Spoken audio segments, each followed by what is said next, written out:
Picture this. You're in a high-stakes leadership team meeting. Two candidates are being discussed for a senior role.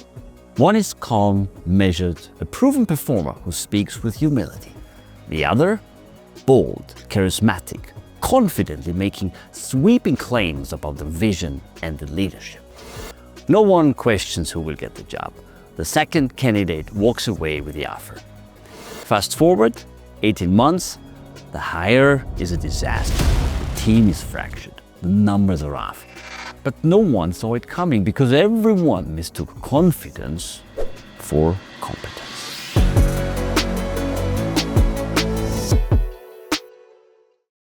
Welcome back to the Mammoth in the Room, where we explore leadership lessons that stand the test of time. I'm Nicholas Bocconi, CEO of Mammoth Leadership Sciences, and this is episode 4 of our 5-part mini-series on overconfidence, leadership's double-edged sword.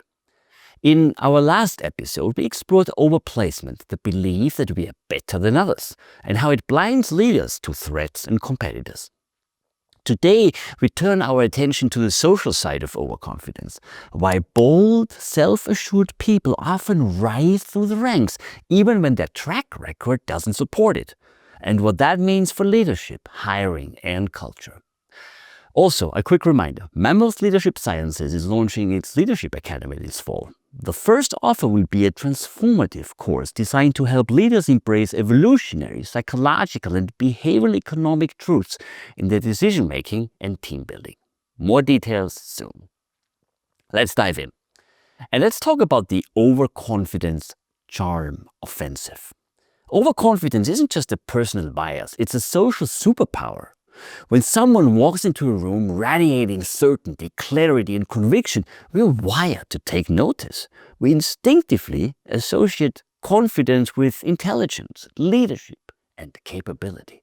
And this has deep evolutionary roots. In ancestral environments, projecting confidence signaled strength, decisiveness, and high status.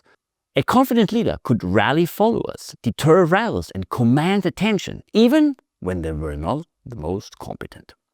Overconfidence more often than not worked, especially in uncertain conditions where assertiveness counted more than accuracy.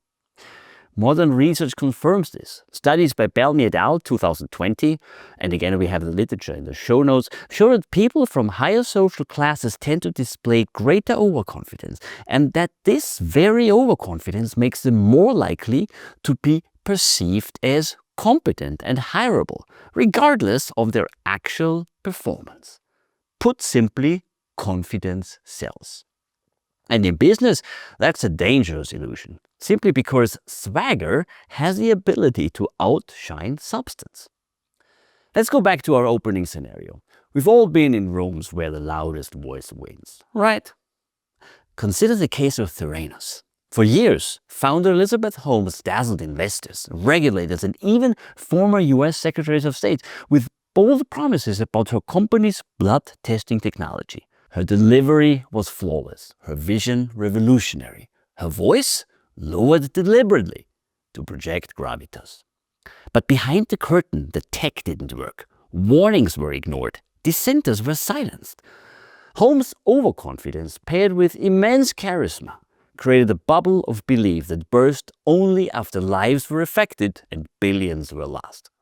Or take Adam Neumann of WeWork. His vision to elevate the world consciousness through co-working spaces captured the imagination of investors and employees alike. He projected such supreme confidence that no one dared challenge the financials until the IPO collapsed under scrutiny.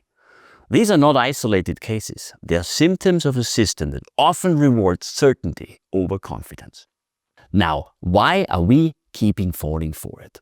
Well, the psychology behind this is clear and unsettling. In a phenomenon known as the confidence heuristic, people tend to judge those who speak with certainty as more knowledgeable, even when they're wrong. Moore and Healy showed that in 2008. When someone makes bold, unqualified statements, we subconsciously think they must know what they're talking about. This bias is amplified in high-pressure environments, hiring, pitching, negotiating. We're drawn to confident candidates because they make us feel safe. They sound like they have answers. We project competence onto their poise. But the cost is steep. Organizations elevate the wrong people. Teams silence their own doubts. Critical voices get labeled as negative, weak. And once in power, overconfident leaders rarely invite challenge. They surround themselves with yes men and women, magnifying blind spots. It's a feedback loop of illusion. Confidence isn't bad, but unchecked confidence can hijack your culture. So here is a call to action, a practical tip. This week, examine your hiring, promotion, or team evaluation processes. Ask, are we rewarding those who speak the loudest or those with proven results and strong judgment? Invite input from quieter team members. And if you're a leader yourself, consider this. What's one decision I've made based more on swagger than substance? So let's wrap up what we learned this week. Overconfidence isn't just internal, it's performative. Leaders who project certainty are often mistaken for competent.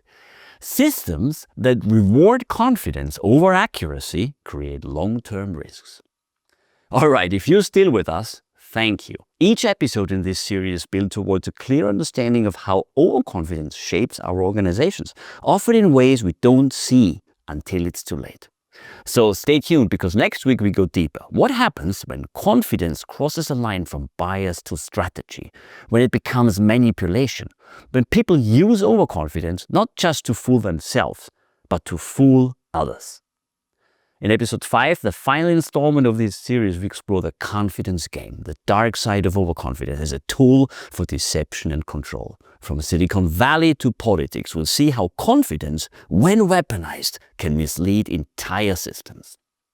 Also, our Mammoth Leadership Sciences Academy launches this fall. If you've been following this series, you want to go deeper, the Academy will offer a course designed for you.